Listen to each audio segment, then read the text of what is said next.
Thakurgaon road rail স্টেশনে অবস্থান করছিলেন লালমনিরহাট বিভাগীয় রেলওয়ের ব্যবস্থাপক আবু হেনা মোস্তফা আলম। পঞ্চগড় থেকে ছেড়ে আসা কাঞ্চন এক্সপ্রেস ঠাকুরগাঁও রোড হয়ে শিবগঞ্জে চলে যান ট্রেন ভর্তি যাত্রী নিয়ে। সেখানে যাওয়ার পর খবর পান অবস্থান করা রেলের ওই কর্মকর্তা যাবেন এই ট্রেনে।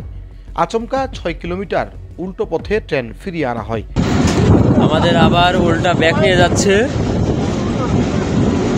কিন্তু শিবগঞ্জ থেকে ট্রেন আবার আমাদের উল্টা ঠাকুরগাঁও রোডে নিয়ে যাচ্ছে। কিন্তু নর্মাল ট্রেন বলে সেই ট্রেন যাত্রা করতে অস্বীকৃতি জানান সেই কর্মকর্তা। এতে ক্ষুব্ধ হয়ে ওঠেন যাত্রীরা।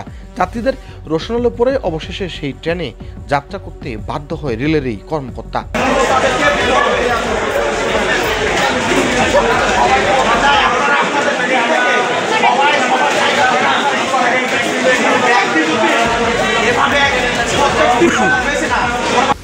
এ ঘটনার সংবাদ প্রচারের পর ঘটনার ব্যাখ্যা দিয়েছেন ওই কর্মকর্তা। সকালে রেল নিউজে প্রকাশিত একটি বিজ্ঞপ্তিতে তিনি বলেছেন, আমার জন্য ট্রেন ব্যাক করা হয়নি। এ বিষয়ে অফিস থেকে কোনো নির্দেশনাও দেওয়া হয়নি।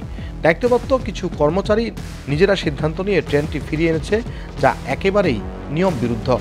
আমি সারাদিন পরিদর্শন কাজে ব্যস্ত ও শারীরিকভাবে অসুস্থ ছিলাম। ট্রেন ছাড়ার শব্দ শুনে যখন স্টেশনে ফোন করি তখন জানানো হয় ট্রেন ছেড়ে দিয়েছে। আমি ভাবছিলাম বিকল্প পথে গন্তব্যে যাব, কিন্তু কিছুক্ষণ পর দেখি ট্রেন আবার ব্যাক করেছে। তখন আমি নিজেও হতবাক হয়ে যাই। ব্যবস্থাপক আরও জানান, যাত্রীদের ভোগান্তি কোনোভাবেই কাম্য নয়। তিনি বিষয়টি গুরুত্ব সহকারে নিয়ে ইতিমধ্যেই তদন্ত কমিটি গঠন করেছেন, যাতে জানা যায় কে বা কাহারা অনুমতি ছাড়া ট্রেনটি ফিরিয়ে এনেছিল। একটি ট্রেন একবার ছাড়ার পর সেটি আর ব্যাক করা যায় না। নিয়ম ভঙ্গ করে কেউ যদি এমন সিদ্ধান্ত নিয়ে থাকে তার বিরুদ্ধে ব্যবস্থা নেওয়া হবে।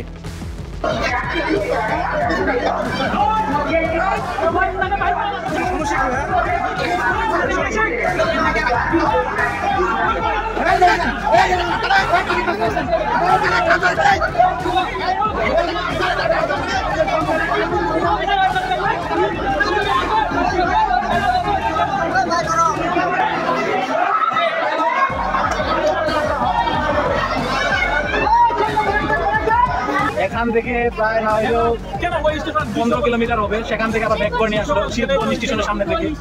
এই কারণে ব্যাক দিয়েছে, কি প্রয়োজন আমরা তো সঠিক জানতে পারলাম না যে ঘটনাটা কি, মানে কি কারণে ব্যাক দিয়েছে ভাই। ঠাকুরগাঁও স্টেশন থেকে একটা গোল লেগে গেছে, আবার ব্যাক গেছিল। কি কারণে, মানে আমরা ভাবছি যে ক্রুজিং আছে মনে হয় এখানে, অলরেডি ডিটি যাওয়ার কথা ছিল রাইটে, এখন বলে উনি যাবে। উনার কারণে আমাদেরকে আমাদের সময়ের কি দাম নাই, কারণে জি আমাদের সময়ের দাম নাই।